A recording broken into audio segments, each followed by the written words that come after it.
Dynamic hero Vishnu మంచు dream project Kannappa. ఆవా entertainments 24 frames factory బ్యానర్లపై మంచు మోహన్ బాబు నిర్మిస్తున్న ఈ చిత్రానికి ముఖేష్ కుమార్ సింగ్ దర్శకత్వం వహించారు. కన్నప్పపై ఎన్నో హోప్స్ పెట్టుకున్నాడు మంచు విష్ణు. ఈ సినిమా కోసం భారీగా ఖర్చు పెట్టాడు. మోహన్ లాల్, అక్షయ్ కుమార్, రెబల్ స్టార్ ప్రభాస్ వంటి స్టార్స్ ఈ సినిమాలో స్పెషల్ రోల్స్ చేస్తుండటంతో అంచనాలు ఓ రేంజ్లో ఉన్నాయి. భారీ అంచనాల మధ్య నేడు థియేటర్స్లోకి వచ్చిన ఈ సినిమా ఎలా ఉందో చూద్దాం. శివుడు మరియు పార్వతిగా నటించిన అక్షయ్ కుమార్, కాజల్తో స్టార్ట్ అయిన సినిమా మొదటి భాగం అంతా తిన్నడు నటించిన మంచు విష్ణు బ్యాక్ స్టోరీ, నాస్తికుడిగా ఇతర తెగలపై పోరాటాలు చేయడం వంటి అంశాలతో సాగుతుంది. అయితే తిన్నడి ప్రేమ కథతో రొమాంటిక్ ట్రాక్, అనవసరమైన యాక్షన్ సన్నివేశాలు, కథనం మరీ నిదానంగా సాగడం వలన కొంచెం మైనస్. ఓవరాల్గా యావరేజ్ ఫస్ట్ హాఫ్ అని చెప్పవచ్చు. చివరి 40 నిమిషాలు రుద్ర పాత్రలో ప్రభాస్ ఎంట్రీ తర్వాత వచ్చిన హైప్ చివరి వరకు నిలబెట్టగలిగాడు దర్శకుడు.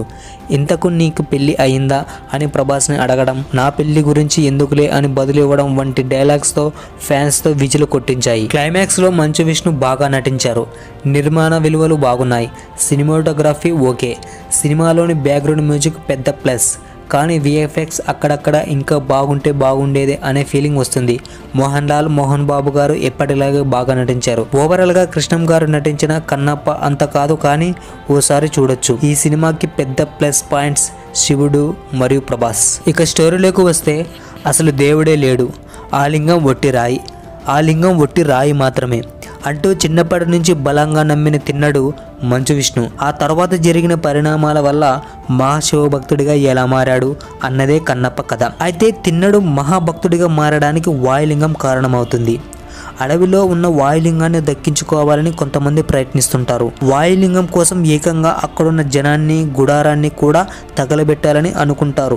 దీంతో తన గూడెంలో వాళ్ళని కాపాడుకునేందుకు తిన్నడు రంగంలోకి దిగుతాడు. వాయులింగాన్ని కాదు కదా, గూడెంలో ఎవరినైనా తాకాలంటే నన్ను దాటాల్సిందే అంటూ అడ్డుగా నిలబడి పెద్ద యుద్ధమే చేస్తాడు తిన్నడు. ఆ ప్రయాణంలోనే నిమలరాణి ప్రీతి ముకుందంతో ప్రేమలో పడతాడు తిన్నడు. ఆమె మహాశివభక్తురాలు. అయితే దేవత మాట ధిక్కరించే వాడికి, పెద్దల మాటకే విలువ ఇవ్వని వాడికి ఈ గూడెంలో చోటు లేదంటూ ఆ తెగ నాయకుడు నాదనాథుడు శరత్ కుమార్ గారు తిన్నడిని వెలివేస్తాడు. అలా గూడెనికి దూరమైన తిన్నడిని మహాశివ భక్తుడిగా మారుస్తాడు రుద్ర ప్రభాస్. అక్కడి నుంచే శివుడికి మహాశివ భక్తుడు అవుతాడు తిన్నడు.